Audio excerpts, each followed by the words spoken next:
गुज़िश्ता चंद माह से एक मौजू अखबारात की ज़नत है और टेलीविज़न के मुबाहस का मरकज़ कि पाकिस्तान मुआशी तौर पर देवालिया होने वाला है। अब तो लफ्ज़ देवालिया की जगह भी आलमी इस्तेमाली ज़ुबान के लफ्ज़ डिफ़ॉल्ट ने ले ली है और हर ख़ास व आम उस लफ्ज़ के मानी व मतलब अच्छी तरह से समझता है। मादा परस्ती की ये सदी, जिसका आगाज़ गुज़श्ता सदी की दूसरी दहाई यानी 1920 के आसपास हुआ था, उसने आलमी इंसानी मुयारात मुकम्मल तौर पर बदल कर रख दिए हैं। अब कामयाबी और नाकामी का तमाम तर मुयार मादी व मुआशी तरक्की है। यही वजह है कि दुनिया भर में वर्ल्ड बैंक की सालाना तरक्याती रिपोर्ट से लेकर छोटे से छोटे थिंक टैंक और इल्मा मुहक़क़ीन तक सब के सब किसी मुल्क की तरक्की को नापने के लिए जो पैमाना सामने रखते हैं वो मुआशी इशारे इकोनॉमिक इंडिकेशंस कहते हैं। दुनिया में किसी मुल्क की माइशत को नापने के लिए जिन 10 बुनियादी इशारियों से उस मुल्क की तरक्की को देखा जाता है वो ये हैं: 1. औसत सनती व ज़री पैदावारी हफ्तावार काम करने के घंटे। 2. औसत हफ्तावार बेरोज़गारी। 3. पैदावार के यूनिटों को मिलने वाले नए आर्डर आम सार्फिन की अशिया से मुताल्लिक। 4. दुकानदारों की रोज़ाना फ़रोख्त में कमी बेशी। 5. सनतीकारों की बड़ी बड़ी अशिया मसलन कार से इस्तरी तक के आर्डर मिलने की रफ्तार। 6. नए घरों की तामीर। 7. स्टॉक मार्केट में 500 अमूमी अशिया के स्टॉक की हालत। 8. बैंक जिस तरह रुपए को गर्ज देकर एक नोट को कई बार इस्तेमाल कर लेते हैं, इसे मुआशी ज़ुबान में सरमाए की तख्लीक यानी M2 कहते हैं, उस सरमाए की सप्लाई की रफ्तार को देखना। 9. शरह सूद कम हुई है या ज़्यादा। और 10. ये कि अवाम यानी सार्फ की तवक्कात एक्सपेक्टेशंस मौजूदा मुआशी सूरत हाल के बारे में क्या हैं।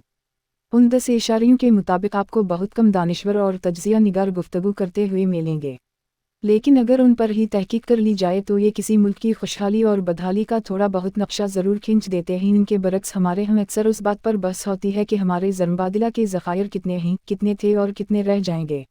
इसी बुनियाद पर हमारे मुआशी पंडित पाकिस्तान का अपने इर्द गिर्द के ममालिक भारत, बांग्लादेश और श्रीलंका से मवाजना करते रहते हैं। उसकी ताज़ा तरीन मिसाल साबिक वज़ीर ख़जाना और मासूम सूरत शख्स मफ्ताह इस्माइल का मज़मून फेलियर ऑफ गवर्नेंस है, जिसमें उन्होंने तमाम मलबा हुक्मरानों की तर्ज हुक्मरानी पर डालते हुए हमारा मवाजना बांग्लादेश, इंडिया और श्रीलंका के ज़रबादिला के ज़खायर, बरामदात, दरामदात वगैरह से करके बात ख़त्म कर दी है और कहा है बांग्लादेश जो कभी हमारा ही हिस्सा था अब हमें कहीं पीछे छोड़ गया है। काश ये हज़रत अपनी मुआशी यूएन को उतार कर सिर्फ अपने आप से ये सवाल पूछ लेते कि अगर बांग्लादेश उस कदर खुशहाल है तो उसके 1 करोड़ शहरी मामूली मुलाजमतों के लिए भारत में दरबदर क्यों हैं और हर साल वहाँ से 50,000 औरतें सिर्फ भारत के जिस्म फरोशी के अड्डों को क्यों मुहैया की जाते हैं। जब कोई मुआशरा, कौम या मुल्क मुआशी इशारियों के मुताबिक तरक्की कर जाए तो उस मादा परिस्त जदीद दुनिया ने उस तरक्की को मज़ीद बेहतर सतह पर नापने के लिए एक और तरह के इशारे भी तरतीब दिए हैं, जिन्हें माशरती इशारे सोशल इंडिकेटर्स कहा जाता है। उन माशरती इशारियों में ये 6 बहुत अहम हैं। 1. शरह ख्वानदगी। 2. खुराक की कमी या नाक़्स फ़ज़ा की वजह से मर्ज़ के मुकाबले में क़व्वत मदाफ़त की कमी। 3. तब्बी सहूलियत की तरसील या फ़क़दान। 4. नवकरी के मौक़े। 5. साफ़ पानी की फ़राहमी और 6. सफ़ाई और हफ़्ज़ान सेहत के इंतज़ामात। ये तमाम के तमाम इशारे भी मादी नवीद के हैं, यानी आपकी जिस्मानी सेहत कैसी है, आपको इलाज मुआलजा की सहूलत हासिल है, आप घर और मोहल्ले में सेहत व सफ़ाई का इंतज़ाम खूब है और आप किसी इदारे में तालीम हासिल कर रहे हैं या नहीं। यही वजह है कि जब कभी किसी मुल्क या कौम की तरक्की को मापा जाता है तो इन्हीं पैमानों के हवाले से ही उसकी दर्जा बंदी की जाती है। मौजूदा मादा परस्ताना सदी, जिसे अल नज़र दिजाली निज़ाम ज़िंदगी व तहज़ीब का दूर कहते हैं, उसमें न सिर्फ कौम की तरक्की बल्कि कारोबारी तरक्की का भी पैमाना सिर्फ और सिर्फ बैलेंस शीट का मवाजना ही है।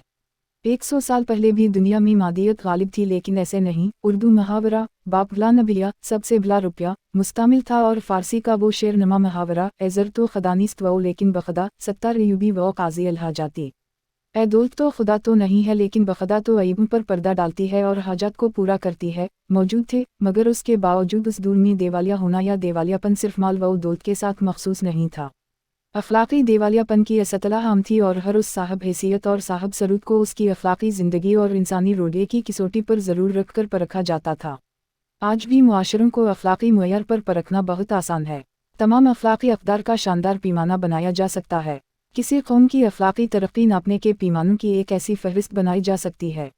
1. यह झूठ बोलना, झूठी गवाही देना और झूठे की मदद और सपोर्ट करना किस कदर आम है। 2. यह मिलावट की शरह कितनी है। 3. यह ज़ख़ीरा अंदोज़ी किस मुईद की है। 4. ज़ुबान व बयान किस कदर पाकीज़ा और फहाशी से दूर है। 5. यह खैरात कितनी, कैसे और किस तरह दी जाते हैं। 6. क्या यह इल्म हासिल करने के लिए ऐसे मज़ामीन पर तवज्जो दी जाते हैं जिनका ताल्लुक़ साइंस व टेक्नोलॉजी से नहीं बल्कि इंसानियत, मुआशरत और अखलाकियत से है। 7 क्या यहाँ तालीम और सेहत की सहूलियत एकसां ही और ऐसे में कोई तफरीक नहीं। 8 यहाँ गैबत शुगल खोरी और तमसख किस कदर है। 9 मज़ाह का मुय्यर किस कदर बुलंद या गुट्टिया है। 10 आम इंसानों में अपने इर्द गिर्द के माहौल को साफ रखने का कितना शौर व आगही है। ये तो सिर्फ चंद एक इशारे ही और उनमें बड़े बड़े अखलाकी जराइम शामिल नहीं किए गए जैसे कत्ल, चोरी, डाकत, जनाई, जना बिलजबर वगैरह। ये सब कुछ बहुत आसानी से किसी भी मुआशरे में नापा जा सकता है। उनसे बढ़कर इस्लाम उन तमाम अखलाकी जराइम से भी बुलंद एक जुर्म को तस्वर करता है और अल्लाह इसे शर्क के बाद सबसे बड़ा जुर्म तस्वर करता है और वो है वालिदैन से बदसलूकी और नाफरमानी। इस्लाम का तस्वर तरक्की और पैमाना तकरीम यह है कि देखो उस मुआशरे में बोरे किस हाल में हैं, माँ बाप किस कदर आसूदगी में हैं। सिर्फ उस एक पैमाने पर दुनिया के ममालिक को तोला जाए तो अमेरिका व यूरोप के तमाम ममालिक बदतरीन देवालियापन यानी अखलाकी डिफ़ॉल्ट का शिकार हो चुके हैं और उनकी तमाम तर मुआशी तरक्की के इशारे और माशरती तरक्की के पैमाने बेमानी होकर रह जाते हैं। एक आलीशान घर में रहने वाली औलाद के वालिदैन अगर ओल्ड एज होम के स्पर्धुम या तन्हा किसी फ्लैट में ज़िंदगी गुजार रहे हों तो ये किसी मुआशरे के ज़वाल का सबसे बड़ा पैमाना है। क्या किसी ने कभी पाकिस्तान को उन हवालों से भी तोलने और उस मुल्क की इज़्ज़त करने की कोशिश की है? हमारा ज़वाल मुआशी नहीं अखलाकी है और हमारी खूबसूरती भी माशरती और अखलाकी है। बक़ौल इक़बाल। सबब कुछ और है तो जिसको खुद समझता है। ज़वाल बंदा मोमन का बेज़री से नहीं।